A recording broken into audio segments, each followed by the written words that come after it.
Welcome to 2 minute mains mastery series on PYQ.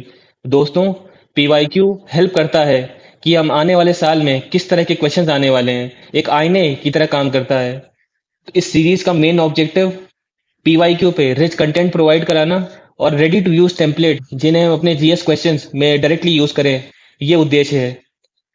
हमने planning करके अपनी ये सीरीज ज्योग्राफी से शुरू की है, क्योंकि इस साल के प्रीलिम्स में और आने वाले सालों में भी ये देखा गया है कि यूपीएससी का फोकस ज्योग्राफी पे बढ़ चुका है। सो ज्योग्राफी से सीरीज शुरू की गई है। अपने हम क्वेश्चन पे आए। आप वीडियो पॉज करके क्वेश्चन रीड कर सकते हैं। इस क्वेश्चन में दो डिस्टिंक्ट पार्ट पूछे गए हैं। Comment on the resource potential of the long coast line of India and then highlight the status of natural hazard preparedness in these areas. तो दो डिस्टिंक्ट पार्ट्स दिख रहे हैं। अगर अप्रोच ऑफ द क्वेश्चन पे आए तो दो डिस्टिंक्ट पार्ट है और कुछ हिडन पार्ट है। 15 मार्कर क्वेश्चन है तो दो कभी भी दो पार्ट नहीं हुए, मिनिमम 3 पार्ट हो गए। अगर 15 मार्कर क्वेश्चन है तो आपको जरूर से जरूर ये हिडन क्वेश्चंस को भी आइडेंटिफाई करना है। अगर मैं ये पूछ रहा हूँ थर्ड पार्ट में कि श्याम क्या काम करता है, श्याम तो डायरेक्टली आपको ये नहीं बताना है श्याम क्या काम करता है, आपको ये भी बताना है कि श्याम कौन है और श्याम कहाँ रहता है। तब मैं आप ये मुझे बताइए कि श्याम क्या क्या काम करता है। जिससे क्या है कि फर्स्ट से सेकंड पार्ट, सेकंड से थर्ड पार्ट, थर्ड से फोर्थ पार्ट में एक लिंकेज डेवलप होगा। वो लिंकेज बहुत इंपॉर्टेंट है, जो कि एक यूपीएससी एस्पिरेंट शो कर रहा है as compare to any other exam जहां पे वो डिमांड है। Linkage is very important. Coming to the approach of the question, so resource potential हमें अपने first part of the question में बताना है। फिर हमें जो कोस्टल नेचुरल डिजास्टर है, जैसे हमारे कोस्ट सफर कर रहे हैं, उनके बारे में जिक्र करना है। Then we need to tell about the reason for the natural disasters and then finally we should talk about the preparedness of natural disasters. So अगर अपने इंट्रोडक्शन पे आए तो इंट्रोडक्शन में आपसे मैं एक्सपेक्ट करता हूँ आप 7516 किलोमीटर कोस्ट लाइन के बारे में बात करेंगे। And then you shall talk about the treasure trove of resources. क्यों? क्योंकि रिसोर्स पोटेंशियल के बारे में बात करना है। जो हमारे रिसोर्सेज कौन थे? फिशरीज, मिनरल्स, रिन्यूएबल एनर्जी, ये हमारे रिसोर्सेज हैं। However, and then also give the glimpse और जो दूसरे पार्ट ऑफ द क्वेश्चन उसके बारे में भी एक हल्की सी झलक दीजिए। जो झलक आप कैसे दे रहे हैं कि हमारे कोस्ट वनरेबल हैं to various natural disaster, particularly cyclone, tsunami. And then hence we need a robust disaster preparedness. अब बॉडी की बात करें तो बॉडी में 3 डिस्टिंक्ट पार्ट है। पहला क्या? पहला रिसोर्स पोटेंशियल है, थर्ड प्रिपेयर्डनेस है, और बीच वाला पार्ट क्या है? हिडन। जो हिडन क्वेश्चन को आपको आंसर करना है। अगर पहले पार्ट की बात करें तो पहले बॉडी के पहले पार्ट की बात करें तो उसमें 5 पॉइंट, लास्ट पार्ट के पार्ट बात करें उसमें 5 पॉइंट, और जो हिडन क्वेश्चन है डायरेक्ट क्वेश्चन नहीं है उसको, चूंकि वो डायरेक्टली नहीं पूछा गया तो स्पेस और टाइम को सेव करने के लिए हम उन्हें उसे अप्रोप्रिएटली एड्रेस करेंगे। फाइन।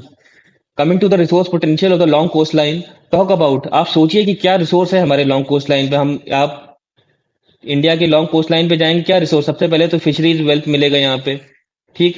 फिर आपको कहीं ना कहीं मिनरल मिलेगा, जैसे केरला में मिनरल्स वगैरह मिलता है। आप टूरिज्म करने भी जाते हैं अंडमान निकोबार, गोवा वगैरह, ठीक है, आपको यहाँ रिच बायोडाइवर्सिटी मिलती है, ठीक है। हमारे सारे पोर्ट्स और शिपिंग ये यहाँ पे है। आप मुंबई हाई के बारे में जिक्र करिए कि यहाँ पे हमारे पेट्रोलियम रिजर्व है। तो बस यही तो करना है दोस्तों। आपको एक बार दिमाग में खाका डेवलप कर लेना है कि हमारे क्या क्या रिसोर्स है, ठीक है। तो और कुछ डेटा के साथ आपको रिसोर्स को अप्रोप्रिएटली लिख देना है। तो फिशरीज एंड एक्वाकल्चर की बात करें तो आप ये बताइए कि 7516 किलोमीटर कोस्ट लाइन में 6.3% वर्ल्ड का global fish production India contribute करता है, जिसमें मेजर कंट्रीब्यूशन केरला, गुजरात, वेस्ट बंगाल का है। अगर आप टूरिज्म या रिक्रिएशन की बात करें तो कोस्टल इकोनॉमी में गोवा, अंडमान निकोबार, केरला, इन यहाँ पे मिलियंस ऑफ टूरिस्ट जाते हैं और वर्ल्ड में 7th रैंक है इंडिया का वर्ल्ड टूरिज्म इंडेक्स में। पोर्ट एंड शिपिंग में 95% of India merchandise trade by volume, this happens from 12 major ports and 200 non major ports. कुछ पोर्ट के आप जिक्र भी कर दीजिए जिससे कि हमारा जो आंसर है वो सब्सटैंशिएट हो जाए, टीचर को, सामने वाले को लगे कि हाँ भाई ये इसको अंडरस्टैंडिंग भी है और याद भी ये चीजें। ऑयल एंड गैस रिजर्व्स की बात करें तो मुंबई हाई का बहुत इंपॉर्टेंट जिक्र करना, जहाँ पे ज्यादा से ज्यादा ऑयल एंड नेचुरल गैस निकलती है। कृष्ण गोदावरी बेसिन से भी ओएनजीसी ने ऑयल एक्सप्लोरेशन शुरू कर दिया है, इसका आप मेंशन करिए। रिन्यूएबल एनर्जी प्रोजेक्ट्स में आप गुजरात, तमिलनाडु, इनके बारे में बताइए, क्योंकि हमारा जो 500 मेगावाट का हमारा जो ऑब्जेक्टिव है, 500 गीगावाट का बाई 2030, तो इसमें रिन्यूएबल एनर्जी का बहुत इंपॉर्टेंट रोल है, जो हमें 500 गीगावाट जनरेट करना है, जो कि गुजरात, तमिलनाडु जैसे स्टेट्स में ऑफशोर विंड एनर्जी प्रोजेक्ट से हम हार्नेस करेंगे। आप मरीन डाइवर्सिटी बायोडाइवर्सिटी की बात करिए, कोरल, मैनग्रोव्स, सी ग्रासेस के बारे में बताइए जो कि कंट्रीब्यूट करते हैं हमारे इकोलॉजिकल बैलेंस और फिशरीज में। तो ये तो हुआ पहला पार्ट। अब दूसरे पार्ट में आप आ जाइए। यहाँ पे आप मैप के माध्यम से ये बताइए कि हमारे जो कोस्टल एरियाज है यहाँ हमें कौन कौन से इश्यूज है, नेचुरल डिजास्टर है, सुनामी के बारे में आप मेंशन करिए, साइक्लोन्स के बारे में बताइए, स्टॉर्म सर्जेस के बारे में बताइए, सी लेवल राइज के बारे में, जो भी आपके दिमाग में आ रहा है जो इंपॉर्टेंट है आप उसको बेस्ड अपॉन द इम्पोर्टेंस आप उसे मेंशन करिए। Then the second hidden question, the reason for the increase natural disaster, चूंकि ये डायरेक्टली नहीं पूछा गया तो उसे आप ओवर एक्सप्लेन मत करिए बट मेंशन करिए, बिकॉज कोई ना कोई जरूर मेंशन करेगा। एंड ऑल्सो पहले पार्ट से दूसरा ये लिंक है, दूसरे से तीसरा ये लिंक है, चौथे से ये लिंक है, तो लिंकेज ही बहुत इंपॉर्टेंट है।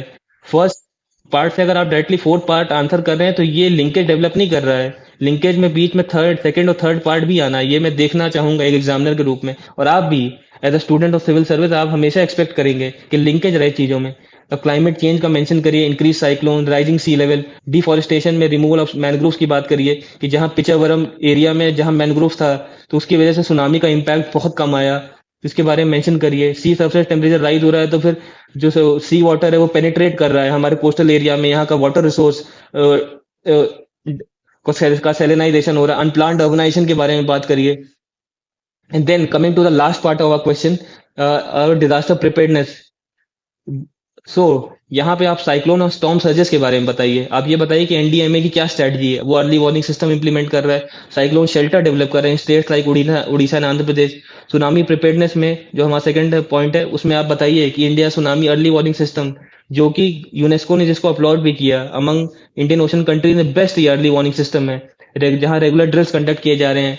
इंडिया पार्ट नेबरिंग नेशन के साथ बीम्स्टेक डिजास्टर मैनेजमेंट एक्सरसाइज कर रहा है, पब्लिक अवेयरनेस कैंपेन कंडक्ट कर रहा है। कोस्टल इरोजन के बारे में बताइए आपकी सी वॉल्स, ग्रोन्स, मैनग्रोव रिस्टोरेशन, बीच नॉरिशमेंट प्रोजेक्ट किया जा रहा है जिससे कि कोस्टल इरोजन को रोका जा सके in states like Kerala and Tamil Nadu.